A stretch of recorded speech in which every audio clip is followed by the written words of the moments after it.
بسم اللہ الرحمن الرحیم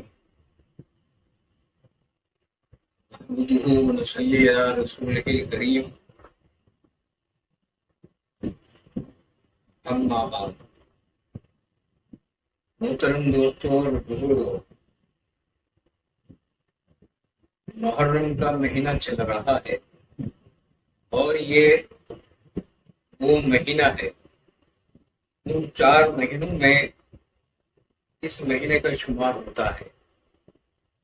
جس میں مشرکین عرب جو ہیں وہ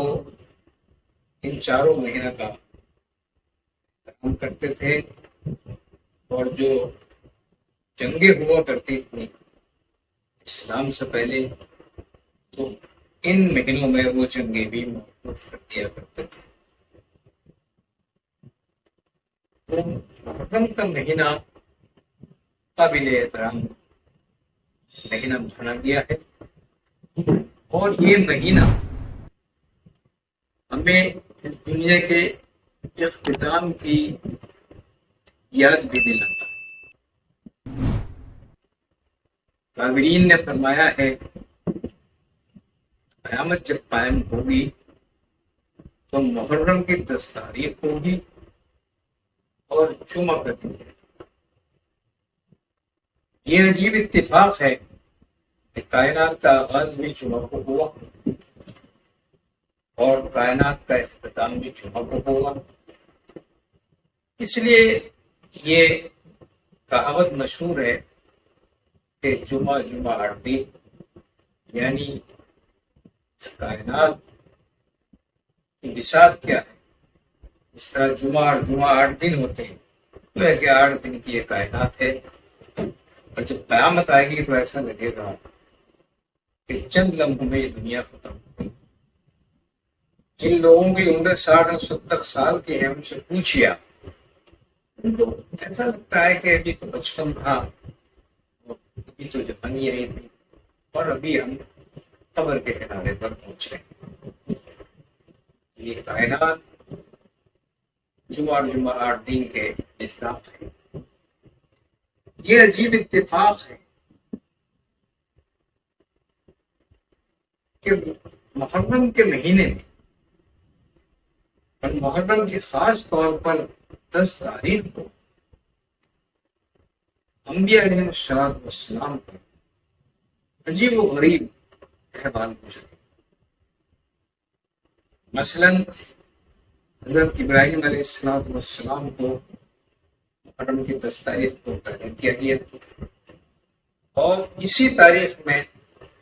آپ کو آتش نمرود سے نجات ملی، اور اسی تاریخ میں حق تعالیٰ نے آپ کو اپنا دوست بنایا۔ جو لوگ اللہ سے دوستی کرتے ہیں وہ ولی اللہ کہلاتے ہیں، لیکن اللہ جن سے دوستی کرتا ہے اس کو خلیل اللہ کہا جاتا ہے۔ تعالیٰ نے یوم عاشورہ کو دوستی کا اظہار فرمایا حضرت ابراہیم علیہ السلام سے۔ حضرت نوح علیہ السلام کی جو کشتی تھی وہ مقام جودی پر محرم کی 10 تاریخ کو جا کر ٹھہری اور آپ کو طوفان سے نجات ملی۔ حضرت موسیٰ علیہ السلام کو دریائے نیل سے جو خلاصی نصیب ہوئی اور آپ کنارے پر جا کر اتر گئے، پورے محرم کی 10 تاریخ کو۔ حضرت ایوب علیہ السلام طویل ترین بیماری میں مبتلا ہوئے، اور جب آپ کو اس بیماری سے نجات ملی وہ بھی محرم کی 10 تاریخ۔ حضرت ادریس علیہ السلام کو ایک خاص مقام پر تعالیٰ نے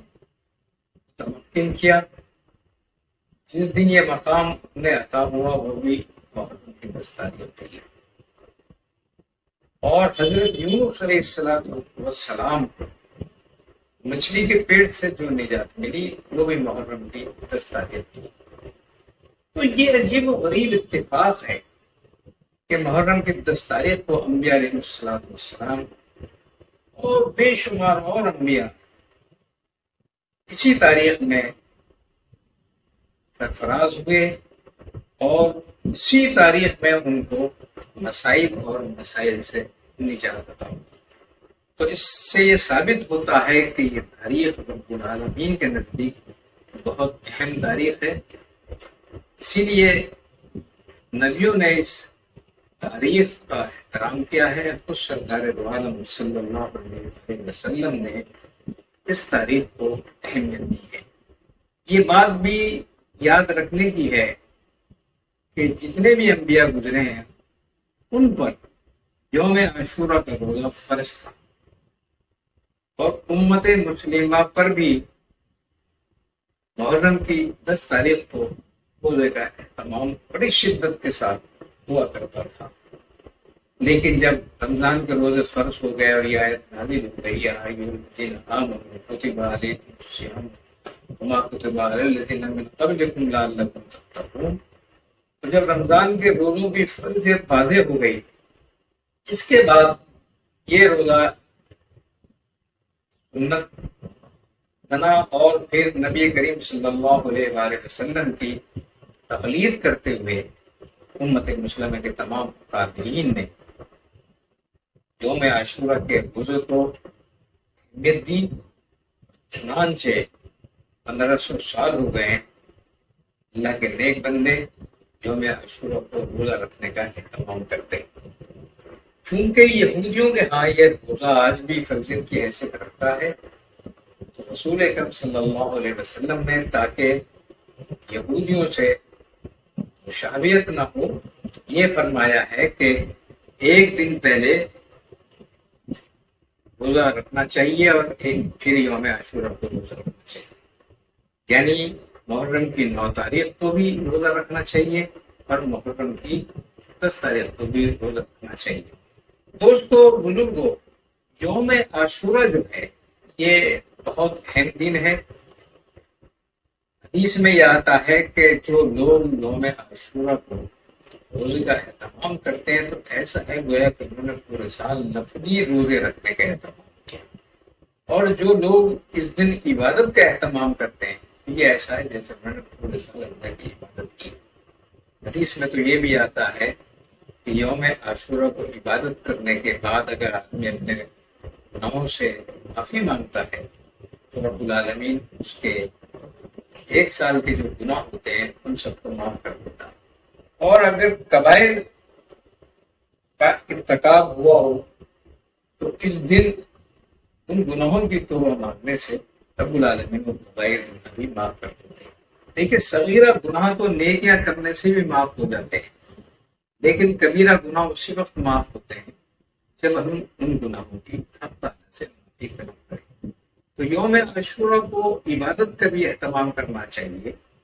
اور عبادت کے ساتھ ساتھ اپنے گناہوں کی معافی بھی طلب کرنی چاہیے، اور اس کے ساتھ ساتھ اللہ کے جو نیک بندے ہیں ان کی مدد بھی کرنی چاہیے۔ اس دن مدد کرنے کا بڑا ثواب ہے۔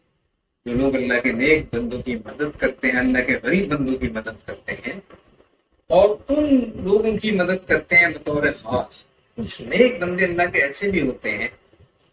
کہ جو کسی کے سامنے اپنا دامن نہیں پھیلاتے، دستے سوال دراز نہیں کرتے، اتار ہوتے ہیں، غیرت مند ہوتے ہیں، لیکن فخر و فاخر میں مبتلا ہوتے ہیں۔ لوگوں نے فرمایا ایسے لوگوں کی مدد کرنے کا بڑا ثواب ہے۔ ہم اپنے سماج میں، اپنے معاشرے میں، اپنے رشتہ داروں میں اس بات کی غور و فکر کریں کہ کون لوگ ہیں جو غربت و افلاس کا شکار ہیں، لیکن وہ کسی سے اپنی پریشانی کا اظہار بھی نہیں کرتے۔ ایسے لوگوں کی مدد کرنے کا تو بڑا ہی ثواب ہے۔ اگر ہم محرم کی 10 تاریخ کو ایسے لوگوں کی مدد کرنے کا اہتمام کریں گے تو یقیناً ہمیں سارے سال اللہ تعالیٰ رزق حلال کی دولت اسے سرفراز کرے۔ حدیث میں تو یہ بھی آتا ہے کہ اگر کوئی شخص اپنے اہل خانہ کے لیے یوم عاشورہ کو اچھے اچھے کھانوں کا انتظام کرے تو رب العالمین پورے سال اس کے گھر میں اچھے اچھے کھانوں کا ضرور فرمائے گا، اور رب العالمین اپنے اہل خانہ کو خوش رکھنے کی وجہ سے بھی رزق حلال کی دولتوں سے سرفراز کرتے ہیں۔ تو یوم عاشورہ کو ایک تو روزے کا اہتمام کریں اور اللہ کے بندوں کی مدد کرنے کا بھی اہتمام کریں۔ یوم عاشورہ کا دن ہمیں ایک غم کی یاد بھی دلاتا ہے، اور وہ غم یہ ہے کہ محرم کی 10 تاریخ کو ہمارے صاحب حضور سیدنا حضرت امام حسین شہید کیے گئے تھے، اور ان کے ساتھ ساتھ ان کے اہل خانہ بھی شہادت سے سرفراز ہوئے تھے، جن کی تعداد کم و بیش 72 بتائی جاتی ہے۔ محرم کا مہینہ ہمیں یہ یاد دلاتا ہے کہ سیدنا امام حسین نے اپنی جان نذرانے کے طور پر پیش کر دی تھی، لیکن کسی ظالم حکومت کے سامنے انہوں نے سر جھکانے کی غلطی نہیں کی۔ ان کی شہادت ہمیں یہ سبق دیتی ہے کہ ہم اپنی جان دے دیں لیکن ارباب باطل کے سامنے اپنی گردن جھکانے کی غلطی نہ کریں، اور ارباب باطل سے سمجھوتا کرنے کی غلطی نہ کریں۔ سیدنا امام حسین کے لیے بہت آنسو بہائے گئے اور قیامت تک بہائے جاتے رہیں گے، لیکن ہمارا مذہب اور ہمارا مسلک ہمیں یہ تعلیم دیتا ہے کہ سینہ کوبی کرنا، لوہا کرنا اور اپنے سینوں کو ٹوٹنا، اور امام حسین کی یاد میں وہ طریقے اختیار کرنا جو شریعت میں غیر مناسب ہیں، ان سے ہمیں بچنا چاہیے، لیکن ان کو ایصال ثواب کرنا، اہل بیت سے محبت کرنا، نبی کریم صلی اللہ علیہ وسلم کے خاندان سے محبت کرنا امت مسلمہ کے لیے ضروری ہے۔ جو سیدنا امام حسین کی شہادت کو، اس درد کو، اس کرب کو جو فاسقوں کا مقابلہ کرتے ہوئے ان کے دل میں تھا، محسوس نہ کرے، میں سمجھتا ہوں کہ اس کا ایمان کمزور ہے۔ سیدنا امام حسین نے اپنی جان اللہ کے راستے میں دے دی، لیکن انہوں نے اس بادشاہ کی تصدیق نہیں کی اور اس شخص سے بیعت نہیں کی جو یقینی طور پر فسق و فجور کے اندر مبتلا تھا۔ تو سیدنا امام حسین کی شہادت بھی یوم عاشورہ میں غم یاد دلاتی ہے، اور ان کے غم کو محسوس کرنا چاہیے۔ وہ صحابہ کرام جو اس وقت دنیا میں موجود تھے، ان کو اس شہادت کا بڑا خوف تھا۔ قیامت تک جتنے بھی مسلمان پیدا ہوں گے وہ سب اس شہادت کا قلب محسوس کریں گے، حالانکہ اس شہادت سے ان کا مرتبہ اتنا بلند ہو کہ شاید کربلا سے بڑا غم امت مسلمہ کی شہادت نہیں پڑا۔ تو اللہ تعالیٰ سے ہمیں دعا کرنی چاہیے کہ سیدنا امام حسین کا مرتبہ جنت میں ہماری توقع سے مطابق بڑا ہو، قابل رشک، قابل فخر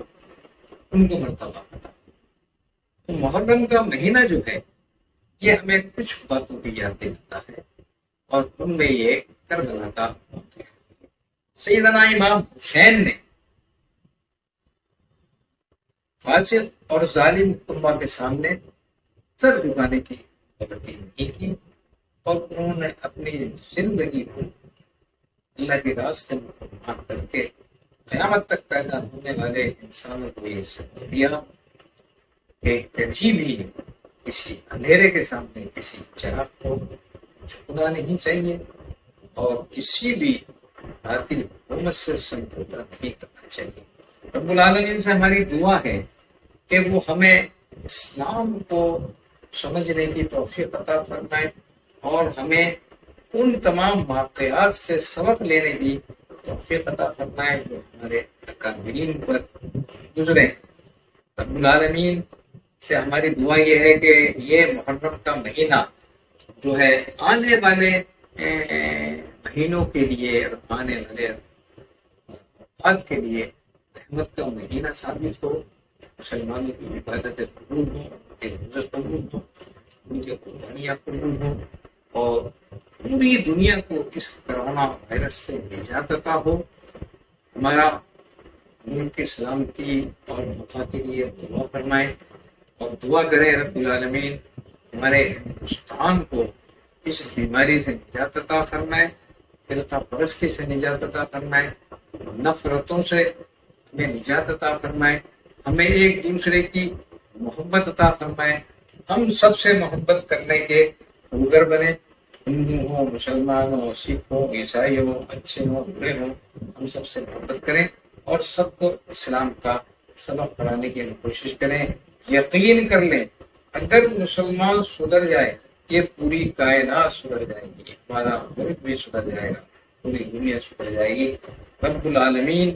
ہمیں عبادت کرنے کی بھی توفیق عطا فرمائے، اپنے بندوں کی خدمت کرنے کی بھی توفیق عطا فرمائے اور اپنے سبھی بندوں سے ہمیں محبت کرنے کی توفیق عطا فرمائے. وآخر دعوانا الحمد للہ.